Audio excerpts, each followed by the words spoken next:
And then if you look, these are all, but if you look at the first 50 pages of that book, you'll see I kept myself there by stitching it ahead. It would be evening, then we'd find out what happened that day.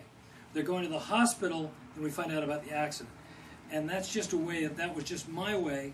It isn't beautiful, it has no purpose, but it kept me in the room. I'm so interested in surviving the draft. Okay? I can make it into something later. I'm an expert, teacher and editor. But as a writer, I'm exactly the same as if you went. We're all exactly the same. Because we go into the dark tomorrow. And there you're in the dark, and you're using everything you know, whatever writing talent is. And I think what it is sort of stubbornness, dental care, how your parents treated you, how they did, sometimes bad, you know, injuries to the whole thing. And you stay there, and that's not exactly the answer. But then, even when they're digging post holes, that post hole scene is just so illustrative of the way they're digging holes with an auger. There's rocks. He's got a St. Albans bar. I hurt my hands once with it. We've all had experience. Everybody's smashed a finger somehow, haven't they? I hope not. But so I'm gonna just go ahead, and that's one of my favorite little scenes, building the fence. Yeah. Ronnie, he says it's like an erector set. And Ronnie doesn't answer. He says, "You don't know what that is, do you?" Oh, so I spoke a little out of turn before because I said honor your characters. That's a pretty highfalutin phrase for staying still while if you're really listening and you sit in every chair, they'll help you. I mean, Ronnie's pride. Anyway, so there's surprise after surprise. I made big decisions about the terrain of the book about halfway through when I realized that what Arthur was going to do, because I knew there was going to be something happen. And then I made this decision later about another character who will remain unnamed. And that was a hard decision. After I made that decision, I didn't write for about 2 weeks. And then when I came back to the book, I wrote the ending. I wrote the last 100 pages. I wanted it clean. I wanted to leave everything out I could possibly leave out.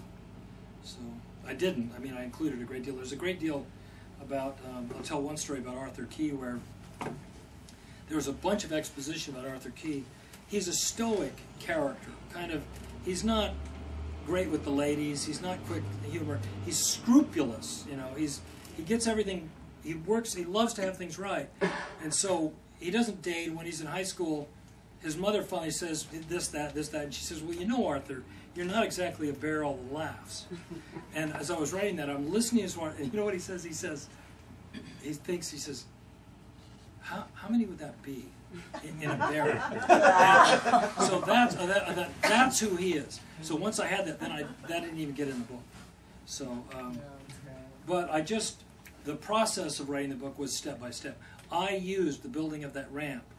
If you wanted to talk about theme, I had this ridiculous, stupid project, and I had this 4-star, perfect engineer. So that's the rock and the hard place. Anyway, I've been so astonished at the reaction to that book, because when I called Josh, I thought, this will be a footnote. This will be a little odd. I said, Josh, I have no idea what you guys are going to do with this book or how you're going to place it. And then it's, I don't know, it's been really sweet that I cared about those people. I stayed with them a long time. And so people who share that, it's fabulous. This book, The Signal, well, did you see that review in the LA Times? Anybody see that review? Okay, I didn't either. I don't look at them, but I have the paper. I bought the paper. They told me, and my colleague Michelle Lachele, my book was reviewed on Sunday, 5:31, day before yesterday, or whatever. So it was good, and so we're launched. I had the greatest thing of all time happen with this book when my son was visiting last month. And I said, "There's the galley. That's the new book." So he came out in the morning and said, "You got it. I love this book." He'd read it that night. So it's a one-sitting book. So sort of. I mean, I think it's, even though it's 6 days, you have to read very slowly, of course. Savor each sentence. You have a hard time letting go of your characters. No, if you treat them right, I think if you don't finish the work right, I think you would have. I mean, it would always be ... after that. But no. it's a privilege to, one of the things about writing a novel, writing the set of Five Skies, you get the setup and then you go back there every day. And I've got that place in my head like nothing. But with a story, you have to create a whole world. You know, Wallace Stegner, his agent said, "What are you doing?" He'd written a novel, and he got to New York.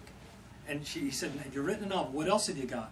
And he said, "I'm writing some stories." And she said, "Wally," this is in his introduction to his collected stories. She said, "Don't do that. Don't write stories. That's burning your principle." Meaning, and you know, there's all the sets. You don't get to use those sets again. You work 8, 9, 10 days on a story. It takes a month, maybe 2 or 3 weeks, sometimes longer. And good night, nurse. You know, so. Well, thank you very much. I've really enjoyed this.